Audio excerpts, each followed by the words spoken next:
Hi, I'm Jack West, medical oncologist at Swedish Cancer Institute in Seattle, Washington. I wanted to talk briefly about the question of what to expect from chemotherapy for mesothelioma.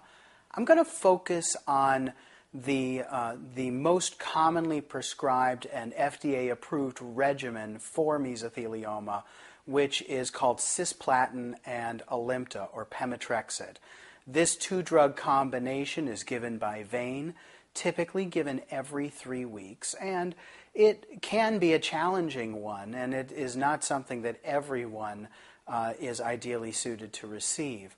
Cisplatin has been around for about 40 years, actually, and it is still used even as so many other newer drugs have come onto the scene because it just works very well for many kinds of cancer, and specifically for mesothelioma. In contrast, Alimta, pemetrexed, is a relatively newer drug that was paired with it and shown to improve survival compared to just cisplatin alone for patients.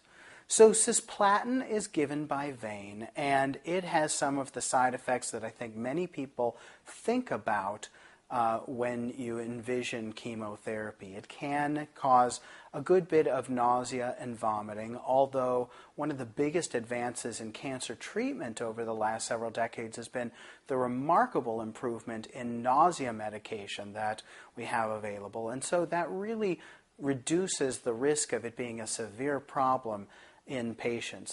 As I said, the chemo is given by vein, typically 1 day every 3 weeks. And it's a long day in the infusion suite. Usually it's an outpatient chemo, sometimes given inpatient.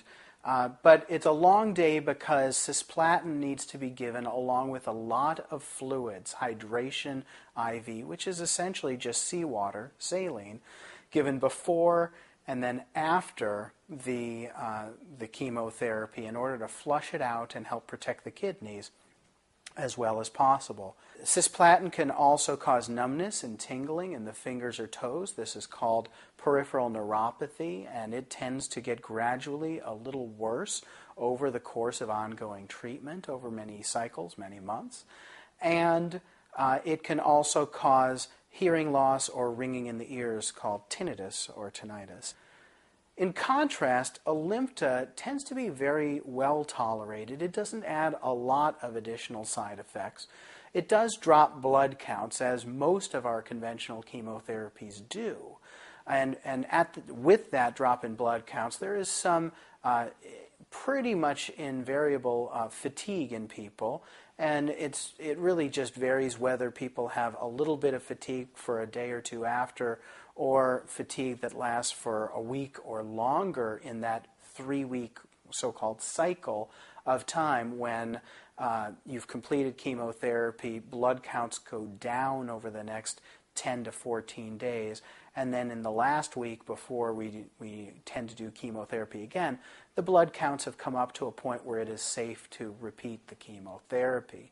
Pemetrexed or Alimta can also occasionally cause a rash. It's not a common finding, and it can also sometimes lead to some transient irritation of the liver as measured by blood tests, some liver enzymes that can become elevated, and that means abnormal, when we follow them over time, and we regularly check those blood tests regularly every few weeks while someone is receiving chemotherapy to make sure their liver and their kidneys are doing okay.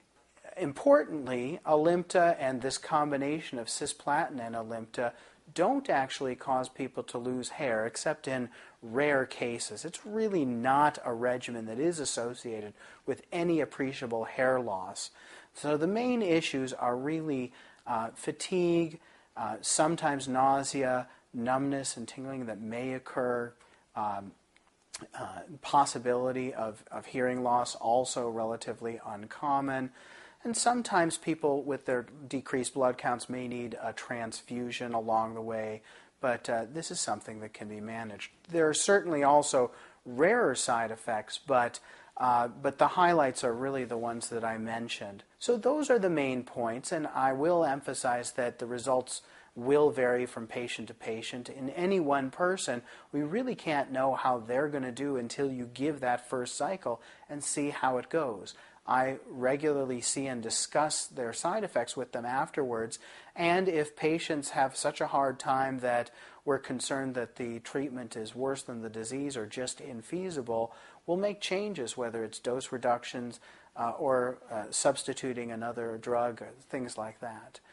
It's typical to give about 4 to at most 6 cycles of this combination in patients who are not demonstrating progression and are tolerating it well. Beyond that 4 to 6 cycle point, it really tends to be a point of diminishing returns where the incremental side effects of ongoing treatment tend to be greater than the incremental benefit of continuing it further. I hope that's a useful general introduction to the concept of chemotherapy that we typically use for mesothelioma. Take care.